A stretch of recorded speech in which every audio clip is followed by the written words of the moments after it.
Check our Wendy's race menu. Tomorrow it's the Brickyard 400 from the Indianapolis Motor Speedway. Coverage starting with Discover Card Countdown to Green, 2 Eastern Time, NBC tomorrow. Elliott Sadler will be in that race. You like Frosties? Yeah, I think I can eat a Frosty. It would be really good. You mix some M&Ms in the Frosty. Then it would be a great Frosty. There you go. And Bobby Hamilton Jr. taking the Marines car behind pit wall to work on it. Tough for the sixth place man green flag. in the NASCAR Busch Series Championship. Back underway. Boy, and I tell you, the 48 car of Shane Meal did not get a very good start. It looks like he kind of missed a shift or something, Benny. They all stacked up a little bit, but looks like he's got it going now, and the guys getting back racing again. Now, they're going to be free of lap traffic for a few circuits around. Probably a good opportunity for David Green if he can try and do anything with Shane. Although on the opening few laps after the green flag, Shane got away and David didn't catch him until they got into lap traffic. Yeah, Shane's car is definitely great on short runs. That's probably why he qualified on the pole today. But you'll have to wait and see. David was able to run him down here a little while ago, and we'll see if he can do it again. And check out this 2-car of Ron Horn today. We'll go back to the race for third spot between Hendrick Motorsports drivers, the 5-car Brian Vickers, the 87 of Kyle Busch. I tell you, I've been very impressed with Brian Vickers this year. He's had a great season. Had terrible luck last week at Pikes Peak getting into somebody else's accident, but great finishes. I think he's right on the verge of his first win here in the Busch Series. Brian lost 58 points with that crash at Pikes Peak last week, but he's still 5th place in the NASCAR Busch Series Championship and only 124 points behind leader Scott Riggs, so he's right in the thick of it. Shane Meal leads. David Green is 2nd, Brian Vickers 3rd, Kyle Busch is 4th, Jason Keller is 5th, and the rest of the lead group would be Kevin Grubb in 6th, Ron Hornaday in 7th, and Mike Skinner in 8th. And just a few car lengths of empty racetrack. Back to 9th place David Stremme, and a race for 10th between Tim Fedewa and Ashton Lewis.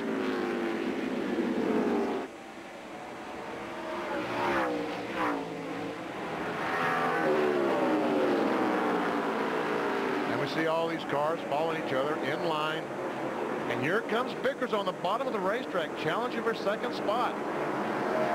He's trying. He's gonna, you really got to try to set these guys up, get a good run off the corner like I said before, and just slide up maybe a little. You might have to slide a little bit when you get beside these guys, and David probably give him some room of running for the points, and you don't want to risk too much.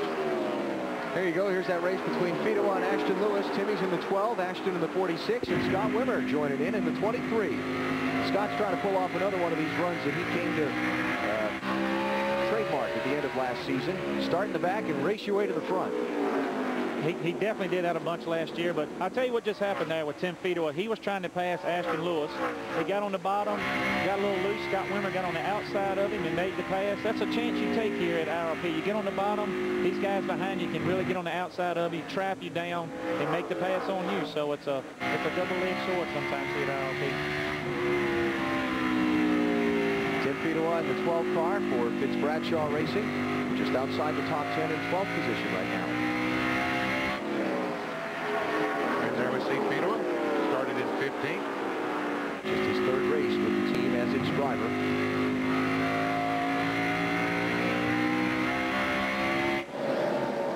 Nothing changed up front. Still just a couple of car lengths between 1st and 2nd and 2nd and 3rd. And just a few laps ago, a couple of laps ago, the 37 car of David Green was twice as far behind the 49 car.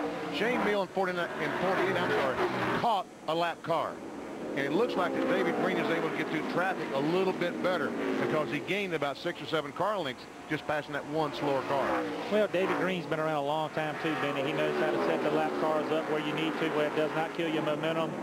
He's a veteran of this sport, so I think that has a lot to play with it also. And Shane Meal better enjoy his clean racetrack right now, because it's not going to be long. He's going to be catching the tail end of the field, and you're really going to have to be dicing it up again.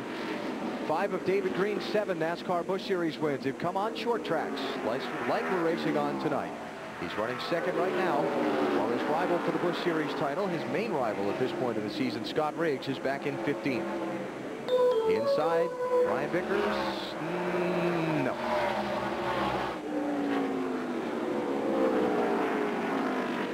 Saw Bobby Hamilton Jr.'s car go behind the wall a little while ago. Ralph?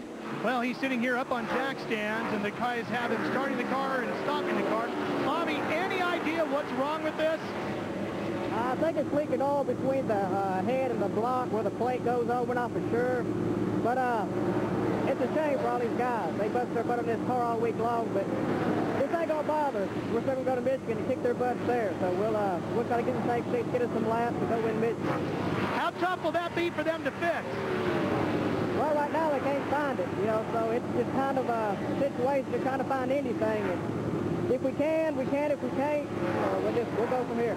Oh, Alan, they were 205 points behind Riggs coming into tonight, and I can tell you there is at least 8 guys buried under the engine cover of this car trying to figure out where that oil is coming from.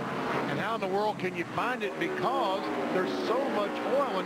When he had that problem, it just covered the engine compartment in oil.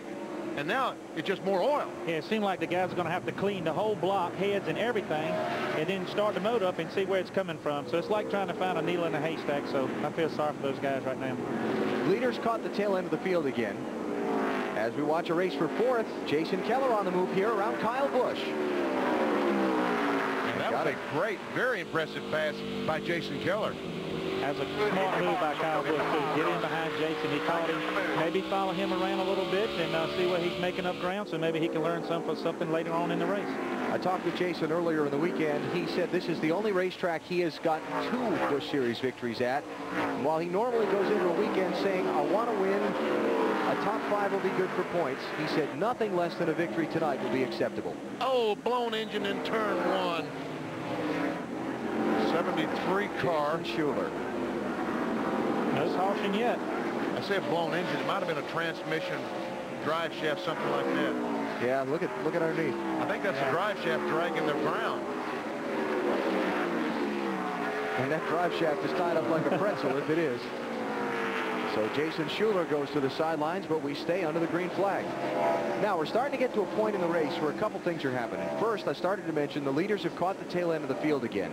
Second, we're about to hit 50 laps. Another caution here, and we're going to see a lot of pit stops. This is a race where track position is everything, and we may see an awful lot of guys just make one trip to pit road for service in this race. Yeah, they may try to run 150 laps without stopping.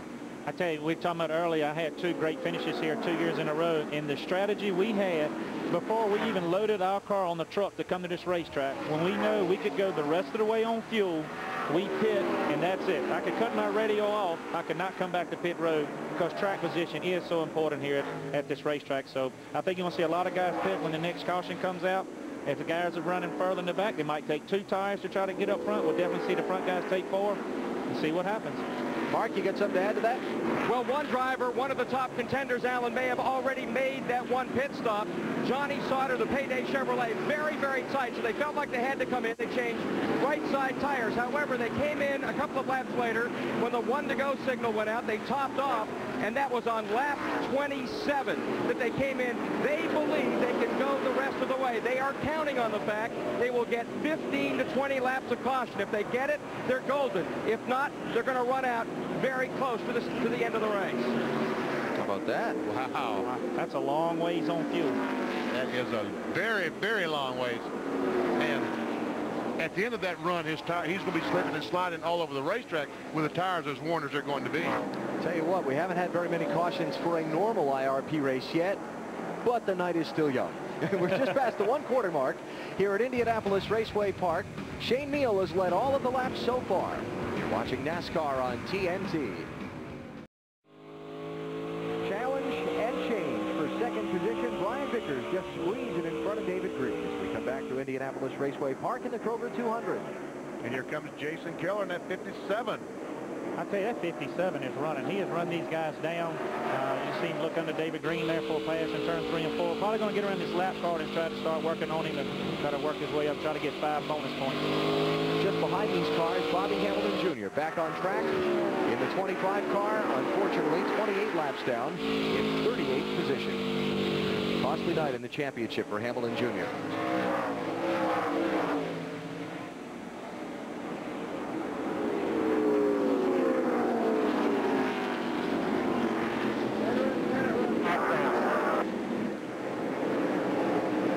Let's go back to this pack of cars here. You got Tim Fito on the 12 in 12th position. Coleman Menard in 55. 13. Scott Riggs in the 10 car. Yep, that's your championship leader back at 14.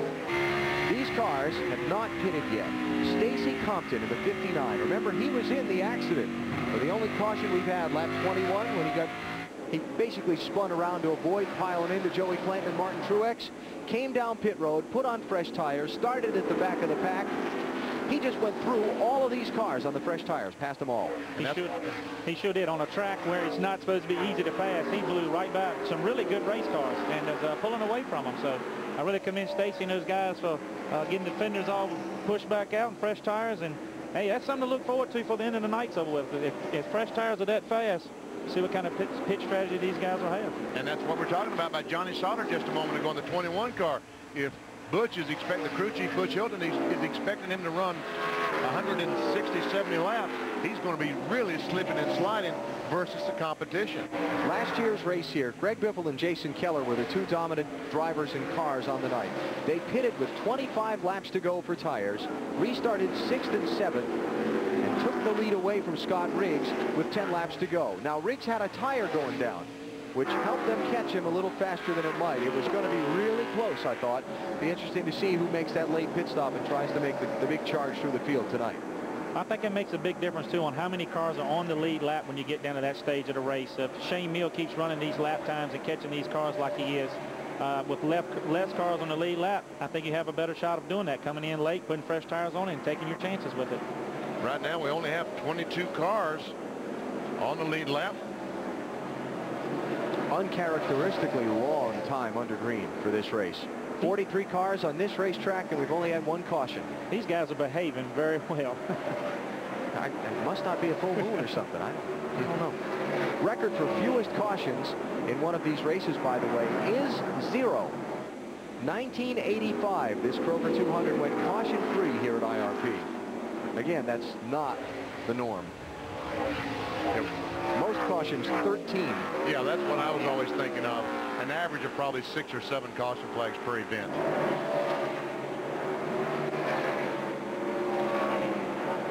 Shane Meal, the race leader, up by about 7 car lengths on Brian Vickers, catching some more traffic. Vickers trying to run him down and take the lead away. 68 of 200 laps complete here at Indianapolis Raceway Park.